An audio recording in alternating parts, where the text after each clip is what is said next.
Good evening, it's 8 o'clock. The top headlines tonight. India's COVID truth. At least 50 dead bodies are found floating in the Ganga in Bihar.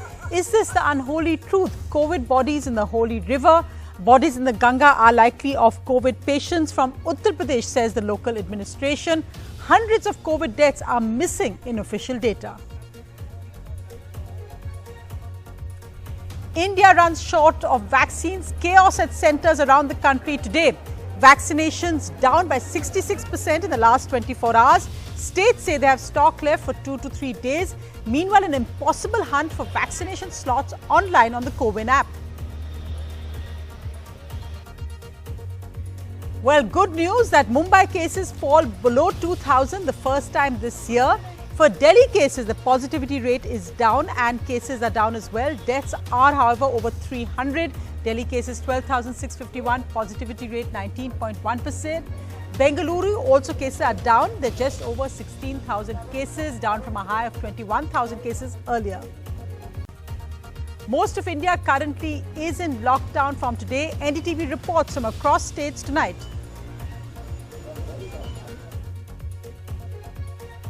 Assam's new Chief Minister takes over. Chief Minister Himanta Biswa Sarma among the few non-RSS Chief Ministers of the BJP.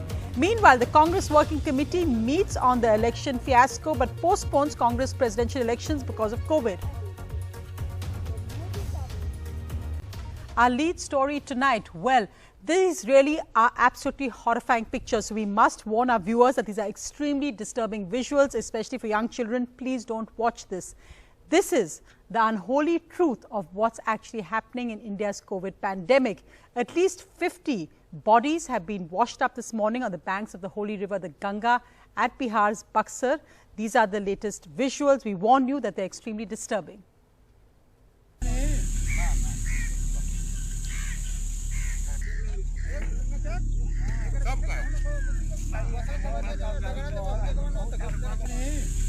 उसका ये पता किया गया कि गंगा जी में ही दूर से प्रवाहित होकर वो लाशें आई हैं और वो हमारे घाट की तरफ वो किनारे पर लग गई हैं, जिसका डिस्पोजल हम लोग अभी करवा रहे हैं।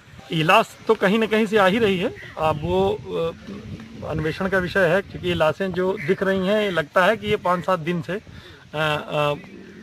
बहती हुई लाशें हैं। संक्रमित लाशें बस 200 या 300 के आसपास होगी। इसमें चारों तरफ से भयभीत सब लोग हैं, संक्रमित होने का संभावना है। इसमें जिला प्रशासन कुछ नहीं संज्ञान लिया है। Absolutely horrifying visuals there of dead bodies washed up on the banks of the holy river, the Ganga. Local administration saying these bodies probably coming from Uttar Pradesh. So this really is the story of India's unofficial data. Dead bodies don't lie. But let's just look at what the latest numbers are. Well, remember it was Sunday yesterday, so testing down. So positive cases in the last 24 hours is 3,66,161. Cases have gone down by 9% in the last 24 hours. Deaths are 3,754. Deaths down by 8% in the last 24 hours. Remember, those dead bodies aren't measured in any official data, which we just saw. Also, this is the worrying factor that tests are also down by 21% in the last 24 hours. That's also the Sunday factor. And the most worrying figure here, that's the vaccinations in the last 24 hours are down by a whopping 66%. 66% drop in our vaccinations and our positivity rate 24.8%. So just look at the pictures today. This reflects the vaccine chaos around India as vaccines are running short for Indians. There's an impossible hunt for vaccination slots online, mainly with tech-savvy people. And as many centers open today for the 18 to 44 age group across different states, there was chaos.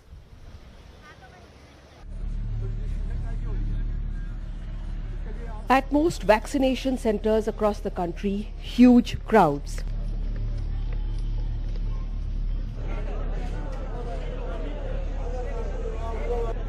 Ghaziabad,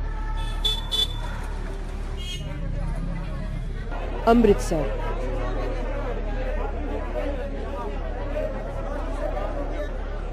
Bihar, Ahmedabad.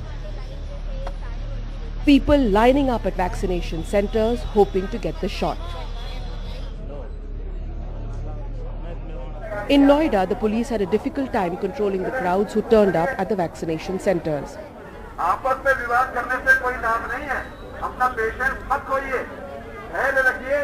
Only 16 government centers are giving the vaccination to the 18 to 44-year-old group. But here too, the doses are in short supply. Confusion ये हुआ है कि सभी को slot allot किया गया था. उस स्लॉट में ना करके लोगों ने सोचा कि हम पहले चलें, हमारा पहले लग जाए. तो लोगों को समझा दिया गया है, अब लोग अपने अपने स्लॉट पे आएंगे और वहीं पे अपना वैक्सीनेशन करेंगे. The demand for vaccinations outstripping the supply in many parts of the country. Karnataka is adding new cases at a rapid pace. In Bangalore, at one of the few centers where 18 to 44-year-olds can get vaccinated, long queues and a long wait.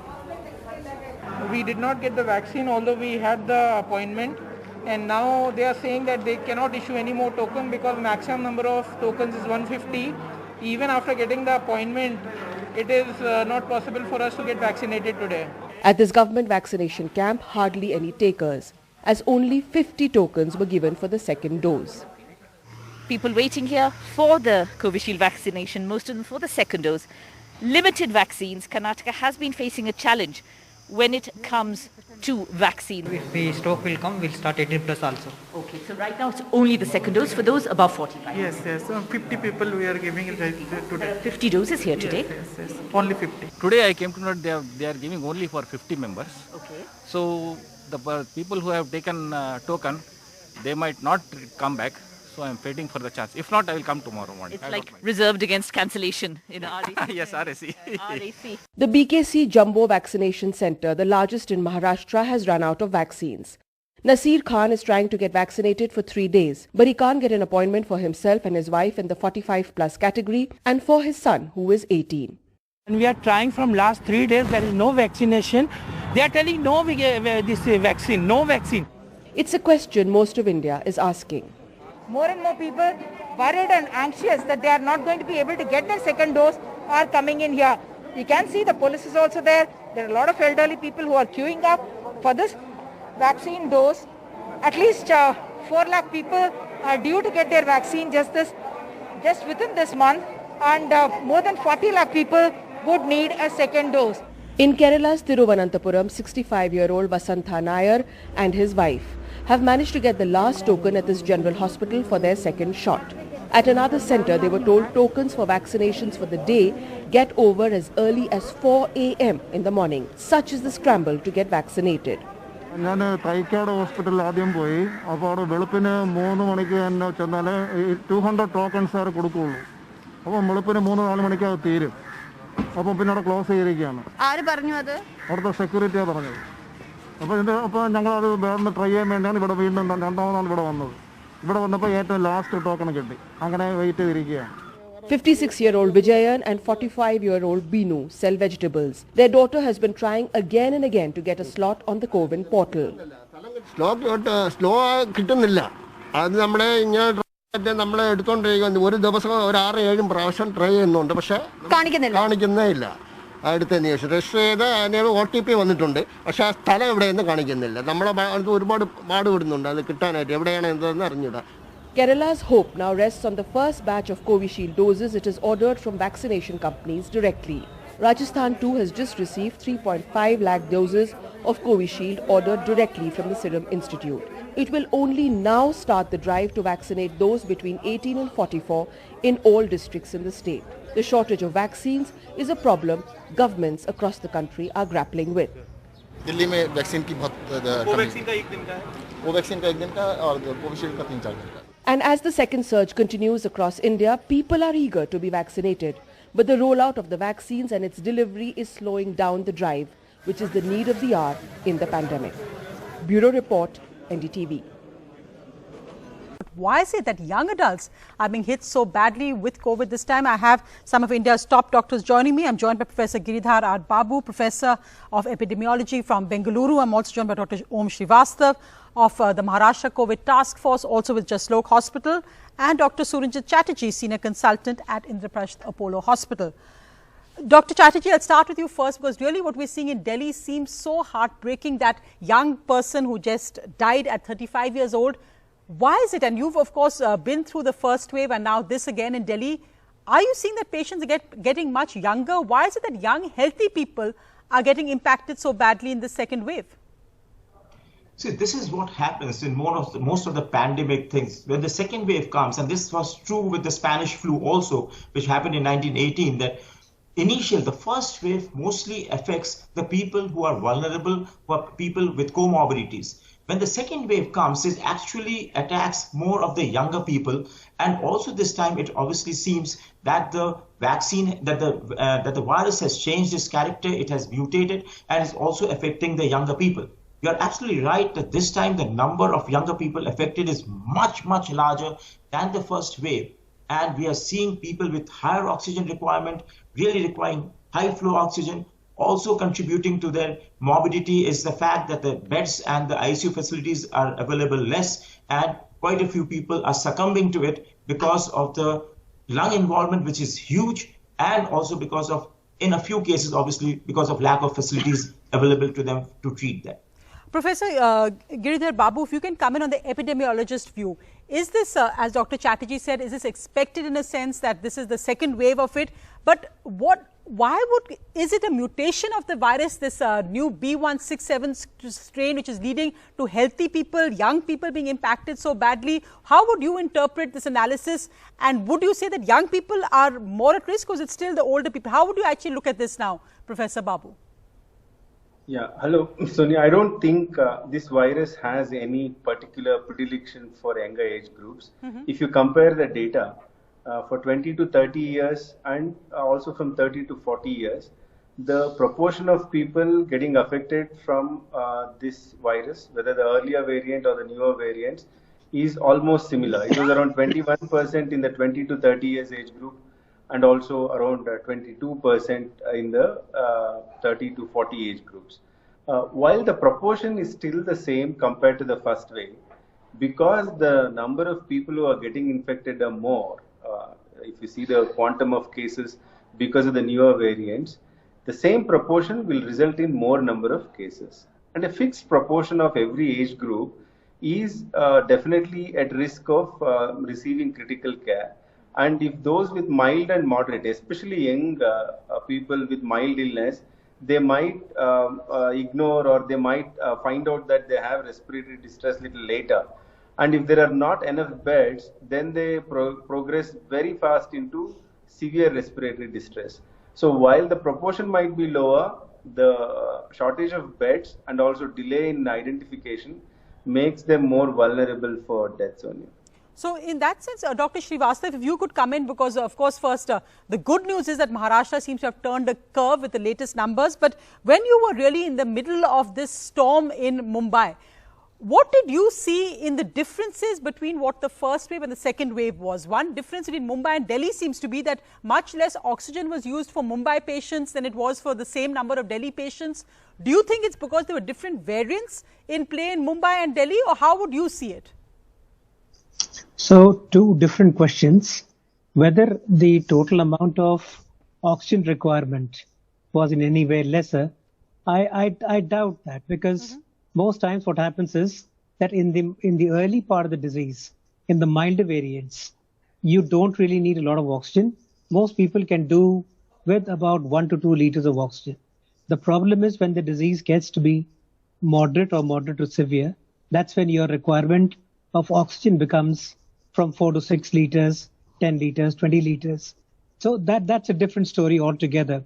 Oxygen requirements, I don't think there's going to be a very big difference. Disease patterns are about the same everywhere. But the question that you were asking, I think that between the first wave and now, there is a difference in the involvement of certain organs, especially the heart of patients. And for some reason, there does appear to be a younger predilection of these people. And so we are finding a lot of people, younger, mostly younger, but younger or otherwise, having sudden deaths. People who are dying of a condition called myocarditis, people who are having conduction abnormalities, and who are succumbing to the infection even after they have gone home. Somebody in his 30s or 40s goes home and then comes back 2 days later. That patient is brought dead on arrival into hospital. So for sure there is a different variant that affects people in different organs, and the involvement of the heart is definitely more in this wave of COVID. As to why that's happening, that's probably going to require a far more detailed study before you can come up with a clear answer. So what do you do to, so then we know to watch out for that. So what do you do if you're a young patient or somebody who thinks they've recovered? How do you watch out for this symptom, or how do you watch out for this sudden death, as you put it? No, so the thing to do is to, when you see your patient for the first time, is what you do is a risk assessment.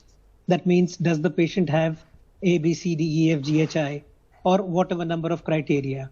If your patient has that many number of criteria that he or she is meeting, then you treat that patient aggressively from day 0. You don't wait for complications to occur.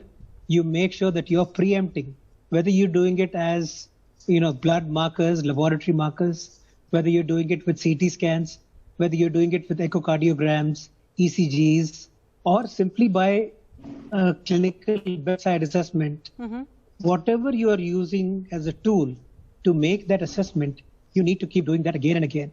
And even with people who are asymptomatic, who would like to tell you that I'd like to go home at the end of, say, 5 days or 7 days because he doesn't have a problem or she doesn't have a problem, you've got to be careful about not sending such people simply to go home and be by themselves, because they are the ones who need more attention. In fact, that is the only way that you can preempt somebody who's likely to be going into a complication. So you're saying actually be extra cautious, rule out all possibilities. But Dr. Chatterjee, if I could bring you in here, what in your assessment, we talked about the younger people, but what do you see as the biggest difference, for instance? Do you see symptoms coming up much faster? Earlier we would say that perhaps day 8 to 12 or say would be the really danger days. Do you see that that all is changing? And on the one hand, you hear the government and doctors saying home isolation, monitor your symptoms, don't worry. But the reality perhaps a little bit different when it happens to people who are not seen as predisposed to fatalities of COVID. See, at ground level, what we are seeing is whatever the numbers show is a different thing. But at ground level, what we are seeing is that younger people this time are getting much more affected than what we saw during the last wave.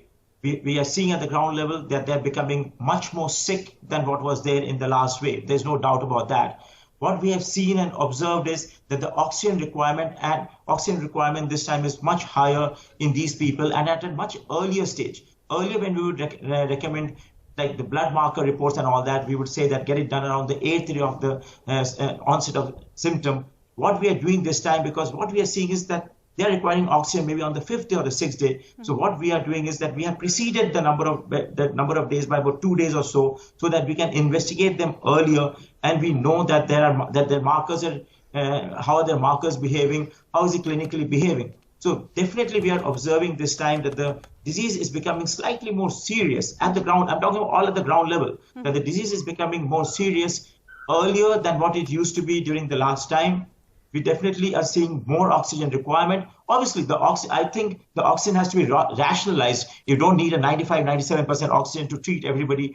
You need maybe 90, 92% oxygen to treat people to maintain the saturation. But definitely things are different this time. The markers are rising earlier. The disease is becoming more serious earlier.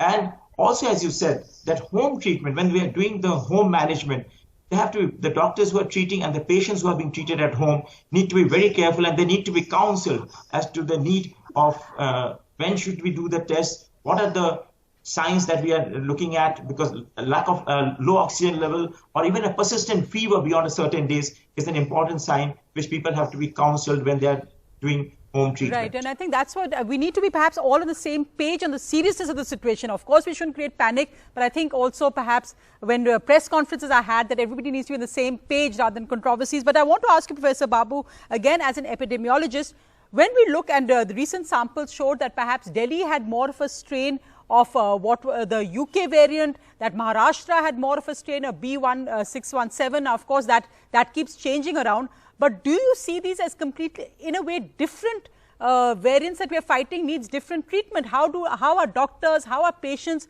meant to assess? You're seeing so often in families that both the husband and wife are very seriously impacted, and it's not that one is severe and one is mild. Both get it very severely. Yeah, Sonia, I think irrespective of the variants, there seems to be more variants in circulation in India, both imported and the indigenous ones. But let me just look at the data. I agree with the doctors in terms of the number of people who are seeking care in the younger age groups is definitely high. But if you look at the data at the national level, the highest mortality is in the age group of 60 to 70, which is around 21.8%. And in the younger age groups, if you look at from 10 to 20 years, it is 0.31, and from 20 to 30, it's just 1.72%, and from 30 to 40, it's just around 5.3%, which means that the proportion of younger people getting severe infections or in terms of death is far lower compared to the older age groups. But 5% of lakhs of active cases means a really large number. Since the first wave was small in terms of the peak, we did not see that many cases. But in the second wave, because it is more contagious, because more people are getting infected, even the 5% in the 20 to 30 years group, 1.72% in the 20 to 30 seems to be a very large number. I'll agree with the doctors again. Right. We should not panic, especially for the young people. Don't ignore thinking that you are immune or you are better protected.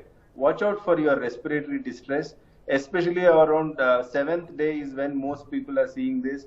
Have a pulse oximeter. If you think the oxygen saturation is going down, immediately make sure you are getting oxygen. No, but of course the question now is, even if it goes down, where do they get a hospital bed? That of course is not your area of expertise, but thank you. And also I think data needs to be updated, because the last ICMR data on this age group, sir, was about, I think, 2 to 3 weeks ago. So I think we need to also have a rapid updating of data and sequencing. But thank you very much, all of you, for joining me. Let's just have a quick look at other news. Well, most of India is under lockdown currently as we speak. In South India, the full lockdown began today in Tamil Nadu, Karnataka and Kerala. So if you look at that map there, most of India currently under complete lockdown. Some areas, of course, in the northeast still unscathed, and Telangana also not, but otherwise most of India under a lockdown.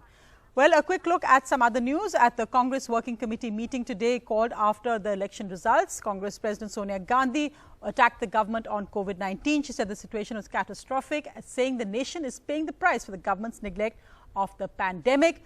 Meanwhile, the discussion on what happened in the recent elections, well, that took place as well. But now, elections for the Congress President have been postponed from June 23 dates that were suggested, because Congress leaders said they should focus right now on the pandemic.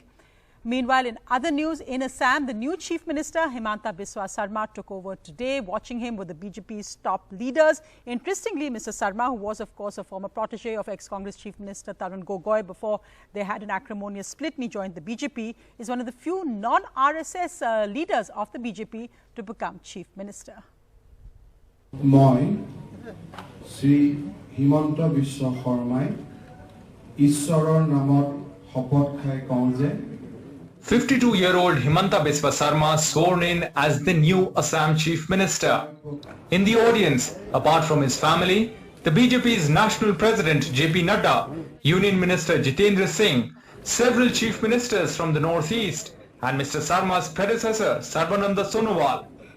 An indication of the former congressman's political importance in the Saffron Party in the region, he is one of the few BJP Chief Ministers of a major state. The one-time Tarun Gogoi protege seems to have assimilated completely in the BJP fold, a strategy that paid him huge political dividends today. A month ago during elections, Mr. Sarma had advocated that there is no major COVID crisis in Assam and there is no need to wear a mask. This drew a lot of criticism. Now he says fighting the spreading COVID infection in Assam is the first priority for his government. COVID situation in Assam is alarming. Tomorrow when we meet for the first time in the cabinet, we will discuss it in the situation in complete from all perspective, and we will take all the measures whatever is required to contain COVID outbreak, because Assam, we know that until and unless Assam COVID situation is controlled, the situation in Northeast will never come under control. Assam has over 36,000 active COVID cases. The state is reporting around 5,000 cases daily with about 50 deaths due to COVID every day. While Mr. Sarma will assume office for the first time on Tuesday, he will remain the key strategist for the party in the Northeast. This first lunch after becoming Chief Minister with all Northeast Chief Ministers, a key indicator of that. With Ratnadeep Chaudhary in Guwahati, Rohit Wellington for NDTV.